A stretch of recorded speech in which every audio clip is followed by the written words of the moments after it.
बाळूमामाच्या नावानं सांग भलं. आज आपण संत बाळूमामा यांच्या 2026 ते 27 या भावुकीबद्दल ऐकणार आहोत. तुम्ही जे ऐकणार आहात ते साधं नाही भविष्यातील इशारा आहे. त्यामुळे चुकूनही दुर्लक्ष करू नका. बाळूमामा सांगतात, ऐका माझ्या लेकरांनो, शांत बसा, मन एकाग्र करा. मी जे सांगतो आहे ते लक्षपूर्वक ऐका. ही माझी आदमापूरची भूमी, ही पवित्र भूमी आहे. मी इथेच श्वास करतो. मी इथूनच तुमच्यावर लक्ष ठेवतो. जो कोणी श्रद्धेने भक्तिभावाने इथे येईल त्याच्या आयुष्यातील दुःख मी दूर करीन. त्याला सुख, शांती आणि समाधान देईन. पण जो माझा अपमान करेल, जो या पवित्र स्थळाचा आदर करणार नाही, त्याचा नाश होईल. मी पाप पुण्याचा हिशोब ठेवतो. कोणालाही त्याच्या कर्मापासून सुटका नाही. मित्रांनो, बाळूमामा शेतीबद्दल सांगतात. पुढच्या काळात शेतीमध्ये मोठे बदल दिसतील. काही पिकं भरपूर येतील तर काही पिकं मध्यम राहतील.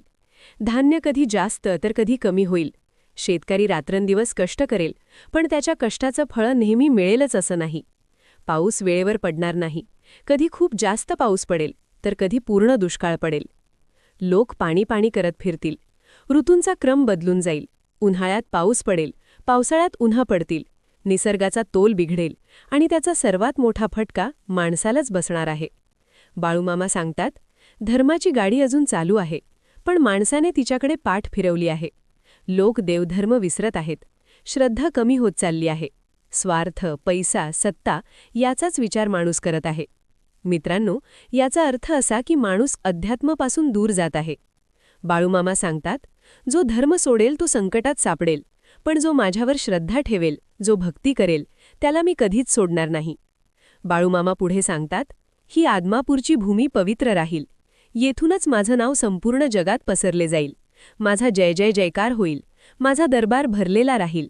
जो कोणी श्रद्धेने माझ्याकडे येईल त्याच्या जीवनातील दुःख मी दूर करीन.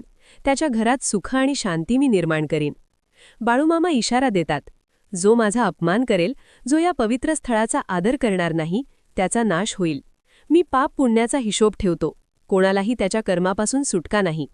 मित्रांनो, बाळूमामा शेतीबद्दल सांगतात. पुढच्या काळात शेतीमध्ये मोठे बदल दिसतील. काही पिकं भरपूर येतील तर काही पिकं मध्यम राहतील. धान्य कधी जास्त तर कधी कमी होईल.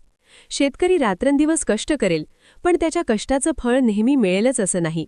पाऊस वेळेवर पडणार नाही. कधी खूप जास्त पाऊस पडेल तर कधी पूर्ण दुष्काळ पडेल. शेतकरी आभाळाकडे पाहत राहील, पण निसर्ग त्याच्या मनाप्रमाणे वागणार नाही. पिकांची स्थिती बदलत राहील.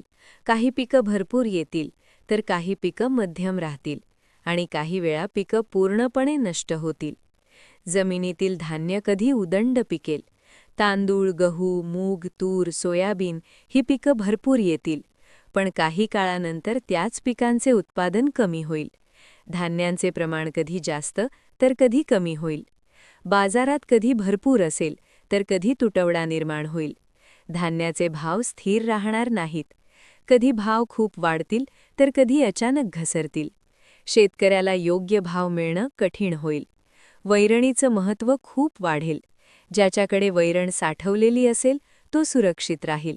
वैरण सोन्यासारखी मोलाची होईल. म्हणून सांगतो, धान्य आणि वैरण जपून ठेवा. वेळ आली तर तेच उपयोगी पडेल. जनावरांचे भाव गगनाला भिडतील. गायी, म्हशी, बकरी, मेंढ्या यांची किंमत खूप वाढेल. दुधाचे भाव वाढतच राहतील. मेंढीबद्दल मी विशेष सांगतो. मेंढी ही धनगराची खरी संपत्ती आहे. ज्याच्याकडे मेंढ्या असतील तो सुखात राहील. मेंढीला खूप महत्त्व येईल. मेंढीची किंमत इतकी वाढेल की ती सोन्यासारखी वाटेल. मेंढ्यांच्या कळपाला मान मिळेल. त्यांची काळजी घेणारा माणूस सुखी राहील. मेंढ्यांपासून नवीन पैदास निर्माण होईल. नवीन जाती तयार होतील. धनगर समाजासाठी हा काळ महत्त्वाचा ठरेल. गाई म्हशींचेही महत्त्व वाढेल. दुधाचा व्यवसाय वाढेल. डेअरी चालवणारे लोक पुढे जातील, पण त्यात फसवणूक होईल. काही लोक नफा कमावतील तर काही लोक नुकसान सहन करत राहतील. ऊस आणि साखर यामध्ये मोठे बदल दिसतील. साखरेचा भाव कधी वाढेल तर कधी कमी होईल. साखर कारखान्यांमध्ये गोंधळ निर्माण होईल. ऊसाचा व्यवसाय अस्थिर राहील. कधी नफा तर कधी मोठं नुकसान. रस, गूळ यांचेही भाव बदलत राहतील. तंबाखूचे उत्पादन मध्यम राहील, पण तंबाखूमुळे अनेक घरं उद्ध्वस्त होतील.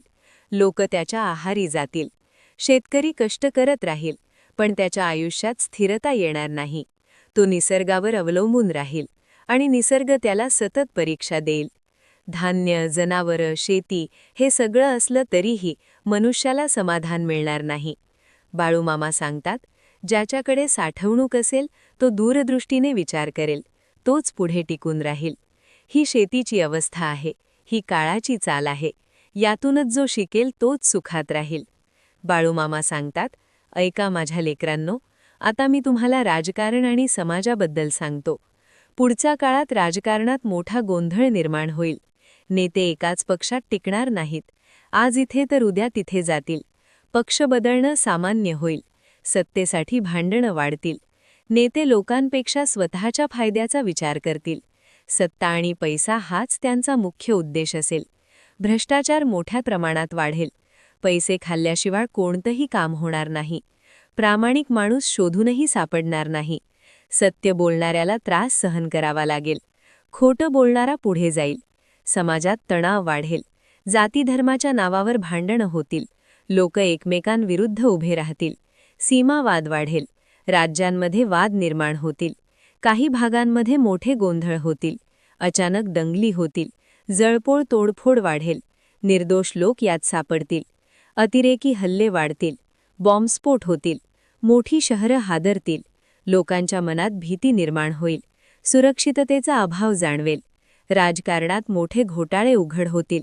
मोठे नेते अडचणीत येतील. काहींना तुरुंगवासही भोगावा लागेल. न्याय विकत मिळेल. पैशाने निर्णय बदलले जातील. गरीब माणसाला न्याय मिळणं कठीण होईल. महागाई वाढेल. सामान्य माणसाचं जगणं कठीण होईल. पैशाची किंमत कमी होईल. लोक पैशाच्या मागे धावतील, पण समाधान मिळणार नाही. तरुण पिढी चुकीच्या मार्गावर जाईल. वाईट सवयी वाढतील. संस्कार कमी होतील. शिक्षण असूनही माणूस अडचणीत येईल. ज्ञान वाढेल, पण आयुष्य कमी होईल. घराघरात वाद होतील. नातेसंबंध तुटतील. आईवडिलांचा मान कमी होईल. बाळूमामा सांगतात, माणूस माणसाला ओळखेना असा होईल. स्वार्थासाठी नातेसंबंध तोडले जातील. वाईट काळ हळूहळू जवळ येत आहे. जो सावध राहील तोच वाचेल. धर्म सोडणारा माणूस अडचणीत येईल. भक्ती करणारा माणूस टिकून राहील. ही समाजाची अवस्था असेल. ही काळाची दिशा आहे. बाळूमामा सांगतात, ऐका माझ्या लेकरांनो, आता मी तुम्हाला पुढच्या काळातील मोठ्या संकटांबद्दल सांगतो. जग शांत राहणार नाही. देशांमध्ये तणाव वाढेल. लहान लहान कारणांवरून मोठे वाद निर्माण होतील. काही देश एकमेकांसाठी घातक ठरतील. शक्तिशाली देश कमजोर देशांवर दबाव आणतील. भारताच्या सीमांवर तणाव कायम राहील. सीमेवर संघर्ष सुरूच राहतील. सैनिक सतत सज्ज राहतील. युद्धाची परिस्थिती निर्माण होईल. थेट युद्ध कमी दिसेल, पण गुप्त युद्ध सुरूच राहील. अचानक हल्ले होतील. सीमेवर गोळीबार होईल. शत्रू देश भारतावर आक्रमण करण्याचा प्रयत्न करतील. पण लक्षात ठेवा, भारताचे सैनिक छातीवर गोळ्या झेलून लढतील. देशाचं रक्षण करतील. शत्रूला परतवून लावतील. जगातील अनेक भागांमध्ये युद्ध पेटेल. शहरे उद्ध्वस्त होतील. लोकांना आपलं घर सोडावं लागेल. बॉम्बस्फोट, हल्ले, दहशतवाद वाढेल. निर्दोष लोक यामध्ये बळी पडतील. मोठ्या शहरांवर संकट येईल. अचानक घटना घडतील. लोकांमध्ये भीती आणि गोंधळ निर्माण होईल. जगातील अर्थव्यवस्था हादरेल. व्यापार ठप्प होईल. बाजारपेठांमध्ये मंदी येईल. काही देश पूर्णपणे कमकुवत होतील. काही देश उद्ध्वस्त होण्याच्या मार्गावर जातील. निसर्गही या काळात शांत बसणार नाही. भूकंप होतील, पूर येतील, वादळं धडकतील. काही ठिकाणी पाण्याचा प्रचंड प्रकोप होईल. सर्व काही वाहून जाईल. गावं, शहरं, माणसं सगळी संकटात सापडतील. जमीन हादरेल, डोंगर कोसळतील, नद्या मार्ग बदलतील. आकाशात विचित्र घडामोडी दिसतील. सूर्य आणि चंद्र यांच्यात बदल जाणवतील. कधी दिवसात अंधार पडेल. एक काळ असा येईल की 3 दिवस अंधार पसरलेला राहील. लोक भयभीत होतील. प्रत्येकाच्या मनात भीती घर करेल. जगाचा तोल पूर्णपणे ढासळेल. मानव स्वतःच्या अस्तित्वासाठी धडपडेल. बाळूमामा सांगतात, हा काळ प्रलयाचा संकेत आहे. ही शेवटची चाहूल आहे. पण माझ्या लेकरांनो, सगळं नष्ट होणार नाही. ज्याच्या अंगी श्रद्धा आहे, जो धर्माच्या मार्गावर चालतो, तो वासेल. ज्याच्या मनात भक्ती आहे, त्याला मी सोडणार नाही. त्याच्या पाठीशी मी उभा राहीन. त्याचं रक्षण करीन. म्हणून सांगतो, गर्व करू नका. मी मोठा असं म्हणू नका. अहंकार सोडा. लहानाचा आदर करा, मोठ्यांचा सन्मान करा, नम्रतेने वागा. सत्याच्या मार्गावर चला, धर्म पाळा, चांगल्या कर्मावर विश्वास ठेवा. लोभ, राग, मत्सर यांना दूर ठेवा. माझ्यावर श्रद्धा ठेवा, भक्ती करा. मी तुमच्या सोबत आहे. ही माझी अंतिम वाणी आहे. ही माझी शेवटची भाकणूक आहे. सांभाळून रहा, सावध रहा आणि धर्माच्या मार्गावर चालत रहा. बाळूमामा सांगतात, या जगात माणसाने सर्वात आधी नम्र राहायला शिकलं पाहिजे. मी मोठा असा अहंकार मनात ठेवू नये, कारण काळ कोणालाही मोठं किंवा लहान करून दाखवतो. आज जो वर आहे तो उद्या खाली येऊ शकतो आणि जो खाली आहे तो वर जाऊ शकतो. त्यामुळे प्रत्येकाशी प्रेमाने, आदराने आणि साधेपणाने वागणं हेच खऱ्या माणुसकीचं लक्षण आहे. माणसाने नेहमी सत्याचा मार्ग धरला पाहिजे. खोटेपणा, फसवणूक, लोभ आणि मत्सर यांच्यापासून दूर राहिलं पाहिजे. दुसऱ्यांचं वाईट करून स्वतःचं भलं कधीही होत नाही. चांगली कर्म केली तर त्याचं फळ नक्की मिळतं. म्हणून नेहमी चांगला विचार करा, चांगलं बोला आणि चांगलं वागा. आई-वडील, गुरुजन आणि वडीलधाऱ्यांचा आदर करणं हे प्रत्येकाचं कर्तव्य आहे. ज्याने आपल्याला जन्म दिला, वाढवलं, शिकवलं, त्यांचा अपमान कधीही करू नये. त्यांच्या आशीर्वादातच माणसाचं खरं सुख दडलं आहे. बाळूमामा सांगतात की ज्याच्या मनात भक्ती आहे, श्रद्धा आहे आणि जो इतरांना मदत करतो, तोच मला प्रिय आहे. केवळ नावाने भक्त होऊन उपयोग नाही, तर कृतीतून भक्ती दिसली पाहिजे. जो गरिबाला मदत करतो, दुःखी माणसाच्या पाठीशी उभा राहतो, प्रामाणिकपणे जगतो, तोच खरा भक्त आहे. लोभ आणि पैशाच्या मागे अंधपणे धावू नका. का पैसा आज आहे, उद्या नाही, पण चांगली कर्म आणि चांगलं नाव कायम राहतं. म्हणून आयुष्यात समाधान ठेवा. जे आहे त्यात आनंद मानायला शिका. माणसाने निसर्गाचा आदर केला पाहिजे. निसर्गाशी खेळ केल्यास त्याचे परिणाम भोगावे लागतात. म्हणून पाणी, अन्न, जमीन यांचा आदर करा आणि जपून वापरा. बाळूमामा सांगतात, ज्याच्या अंगी श्रद्धा आहे, जो धर्माने चालतो, जो दुसऱ्याला त्रास देत नाही, त्याच्या पाठीशी मी कायम उभा असतो. संकट आलं तरीही मी त्याला सोडत नाही. म्हणून माझ्या लेकरांनो, भक्ती ठेवा, सांगुलपणा ठेवा आणि सत्याच्या मार्गावर चालत रहा. मी तुमच्या सोबत आहे. तर लेकरांनो, ही होती संत बाळूमामा यांची पवित्र भाकणूक आणि आपल्यासाठी दिलेला गंभीर इशारा. या सर्वातून आपल्याला एकच शिकायला मिळतं की माणसाने नेहमी सत्य, श्रद्धा आणि चांगुलपणाचा मार्ग सोडू नये. तुमचं काय मत आहे मला नक्की कमेंटमध्ये कळवा. आणि आजचा हा व्हिडिओ तुम्हाला आवडला असेल तर कमेंट बॉक्समध्ये बाळूमामाच्या नावानं सांग भलं लिहायला विसरू नका. तुमच्यावर बाळूमामांची कृपा नक्की राहील.